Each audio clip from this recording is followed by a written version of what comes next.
Shalom. I want to give all praise and all the glory unto Yahweh, Bahashem, Yahushai, Bahashem, Ha Rekakudash. Double honors goes out to the elder apostles of Great Millstone for teaching me this truth. I also want to acknowledge all the Akyam who are pushing this truth with sincerity throughout the four corners of the earth. So the Spirit has me in Isaiah 13. I'm just going to go ahead and start at the top. It says, "The burden of Babylon, which Isaiah the son of Amoz did see. Lift ye up a banner upon the high mountain, exalt the voice unto them, shake the hand, that they may go unto the gates of the nobles."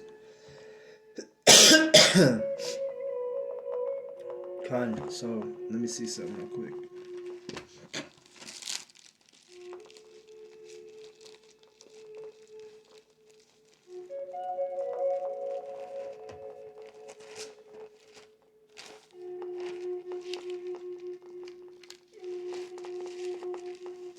Go to Jeremiah for a precept. Let me see.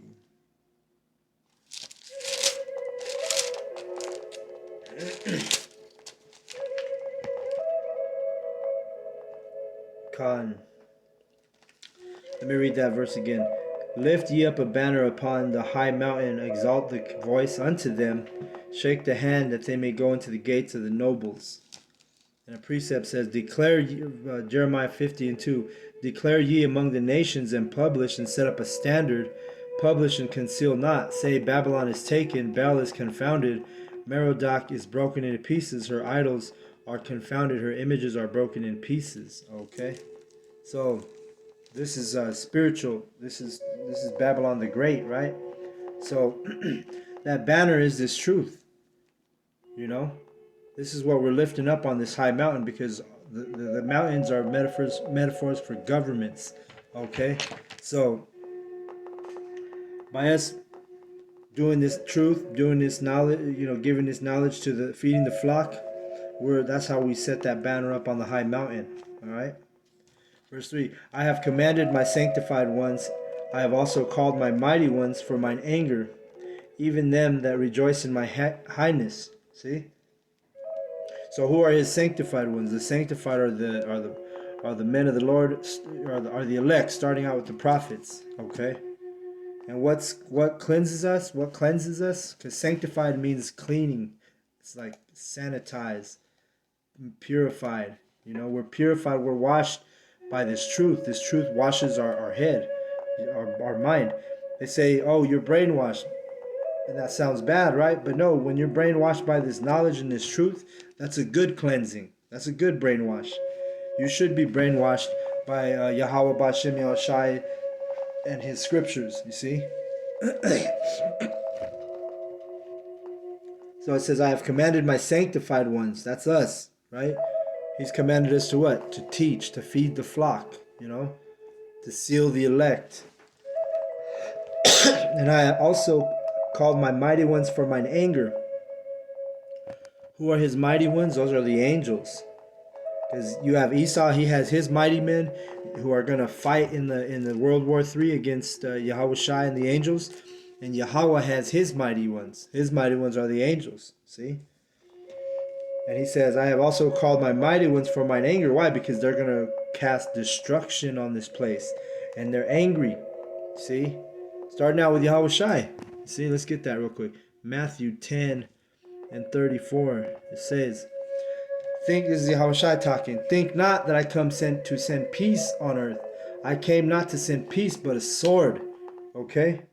So he's going to bring war, World War III. Okay? World War III is going to be happening. And then Yahushua is going to come. The missiles will trigger those angels and Yahushua and the angels to come. All right? And he's coming with the sword. At that time, when all the nations are busy fighting each other, they're going to turn their attention and attempt to fight Yahweh Bashem Yahushai's mighty ones. See? That's why Yahushua says, "I'm coming with a sword." That's why the white man, he'll tell you, the so-called white man, he'll tell you what would happen if an alien invasion occurred, you see? Because he knows the scriptures. because technically the word alien, it just means stranger, right? Or you're from a different, from somewhere else, right? So by definition, the angels are aliens, but they're not little green men. No, they're Israelite men, that are spiritual beings. They have those celestial bodies. See?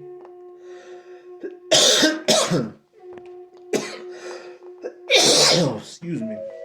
Salakia. Isaiah 13:3.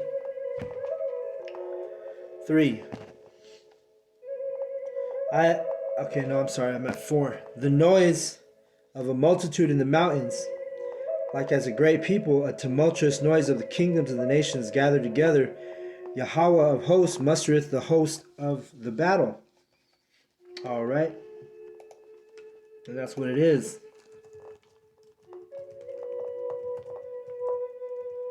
Let me just look up that word mustereth. It says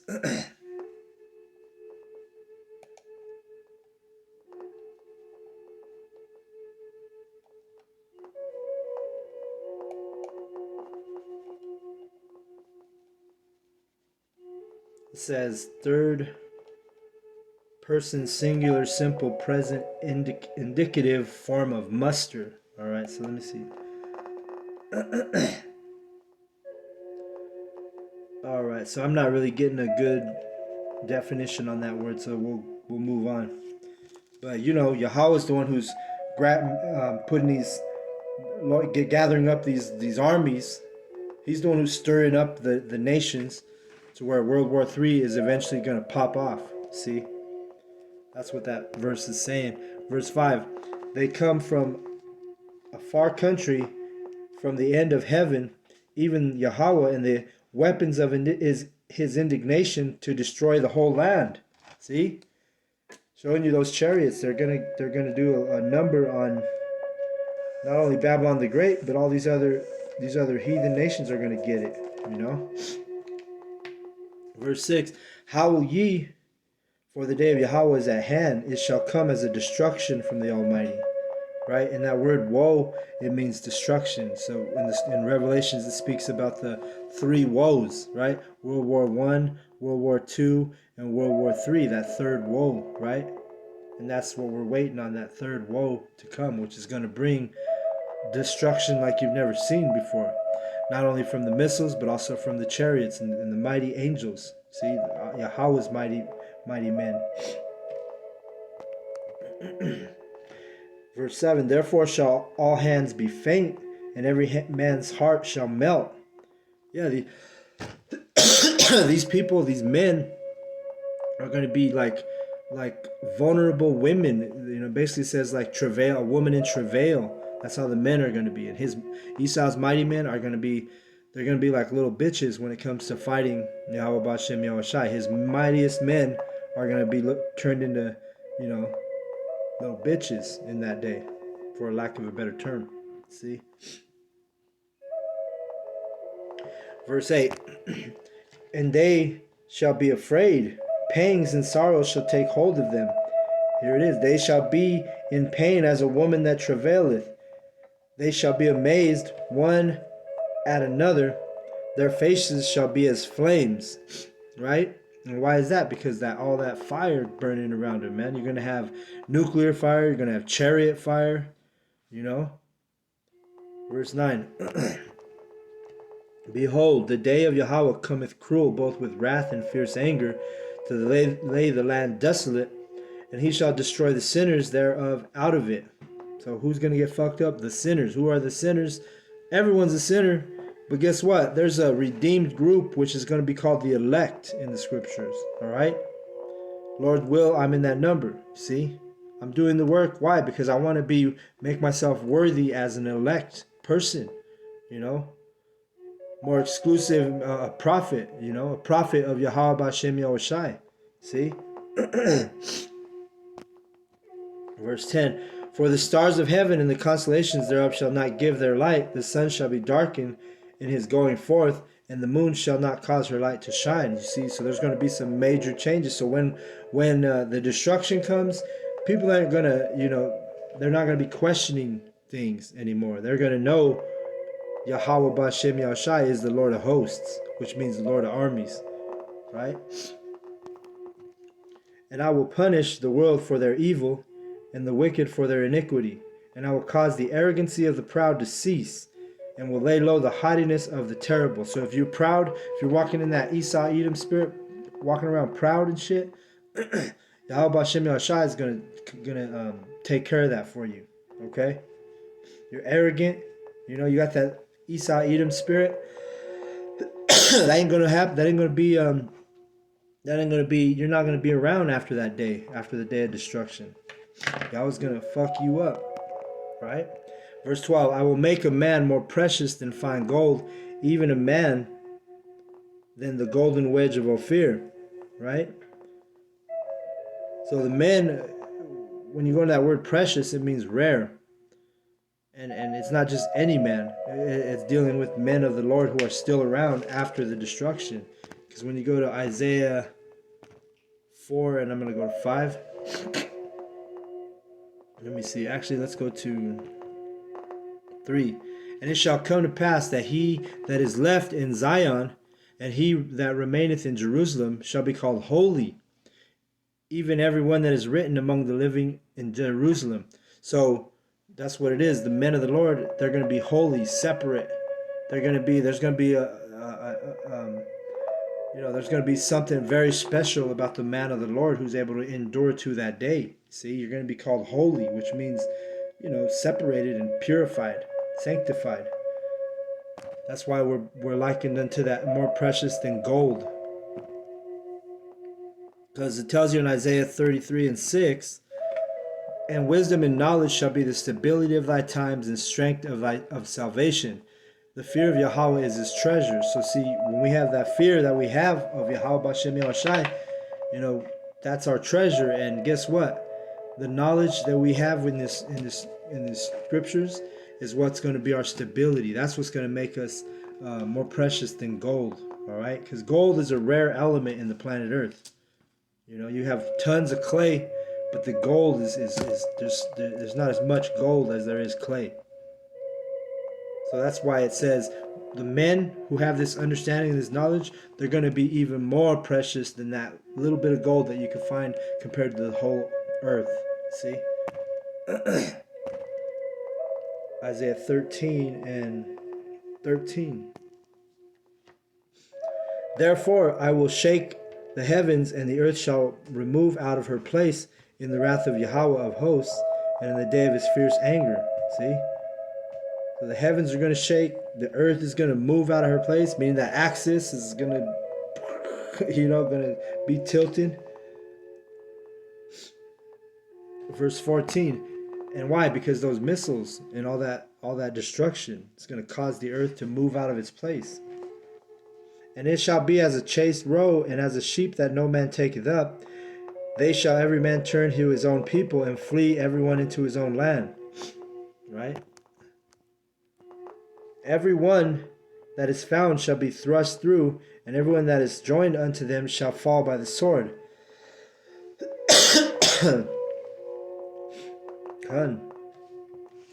That says what it says, man.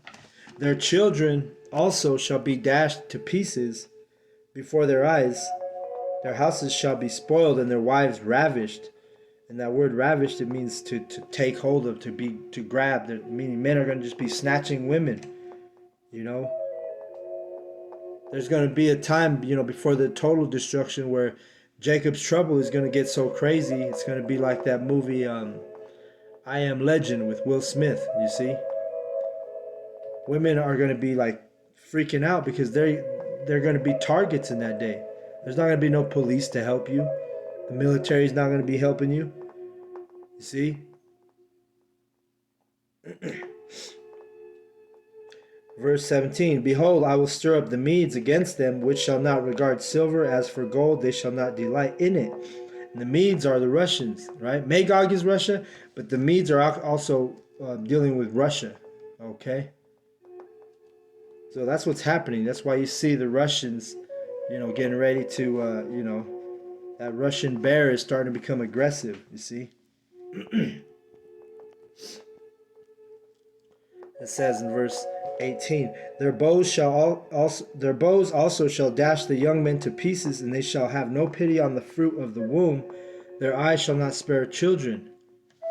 And Babylon, the glory of kingdoms, the beauty of the Chaldees, excellency, shall be as when Yahweh overthrew Sodom and Gomorrah, right? Which, hey, this is Babylon the Great, right? Babylon, the glory of kingdoms. Is not America considered the glory of kingdoms right now? You know, they call it America the Beautiful. That word glory means beautiful. See? Verse 20. It shall never be inhabited, neither shall it be dwelt in from generation to generation. Neither shall the Arabian pitch tent there, neither shall the shepherds make their fold there. Right? Because this place, after it gets destroyed, it's going to be a giant, desolate desert. Right? People aren't going to live in America. No one's going to live in America. It's going to be, because nuclear fire. When you burn something with nuclear fire, that fire is continual, perpetual. It doesn't stop.